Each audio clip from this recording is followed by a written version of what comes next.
আমি এখন যে জায়গাটি দাঁড়িয়ে আছি এটি হচ্ছে art of living Shri Shri Shankar মহারাজের আশ্রম।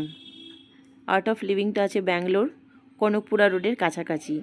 এই হচ্ছে বিশালক্ষ্মী মঠ, যেটি শ্রী শ্রী শঙ্কর মহারাজের মায়ের নামে নামকরণ করা হয়েছে যতদূর আমার জানা। তো এই মঠটিতে মেডিটেশন করানো হয় এবং প্রতিদিন সন্ধ্যে 6:30 থেকে এখানে সৎসঙ্গ করানো হয়, যেটা সন্ধ্যেবেলাটা অপরূপ দেখতে লাগে লাইটিংয়ের আলোতে। আমি এর আগেও একবার কয়েক বছর আগে, প্রায় 8-10 বছর আগে একবার গিয়েছিলাম সন্ধ্যের সময়, যেটা ছিল অনেক অপরূপ লাগছিল সন্ধ্যের সময়টা। দিনের বেলাটাও ভালো লাগে, কিন্তু সন্ধ্যেবেলাটা একটা মনোরম একটা লাইটিংয়ের এতে একটা খুব সুন্দর হয়ে যায় দৃশ্যটা। যারা দেখেছো তো দেখেছো, যারা যাওনি তারা আমি তো বলবো সন্ধ্যের টাইমটায় যাও, বা সকাল থেকে দুপুর থেকে গেলেও ভালো। আর এখানে একটা ভালো জিনিস আছে, সকাল দুপুর রাতে 3 টাইম এখানে কিন্তু ফ্রি কস্ট, মানে ফ্রিয়ে এখানে অন্নদান করানো হয়। এখানে মেডিটেশন করানো হয়, কিছু বৈদিক উপায়ে কিছু আয়ুর্বেদিক ট্রিটমেন্ট হয়, এবং এখানে অনেক রকম স্টোর আছে, আলাদা আলাদা স্টোর, আলাদা আলাদা জিনিসপত্র বিক্রি হয়।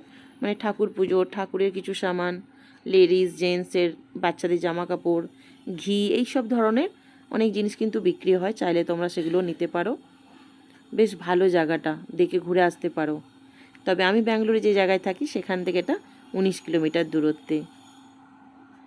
Art of living Shri Shri Shankar মহারাজের আশ্রম।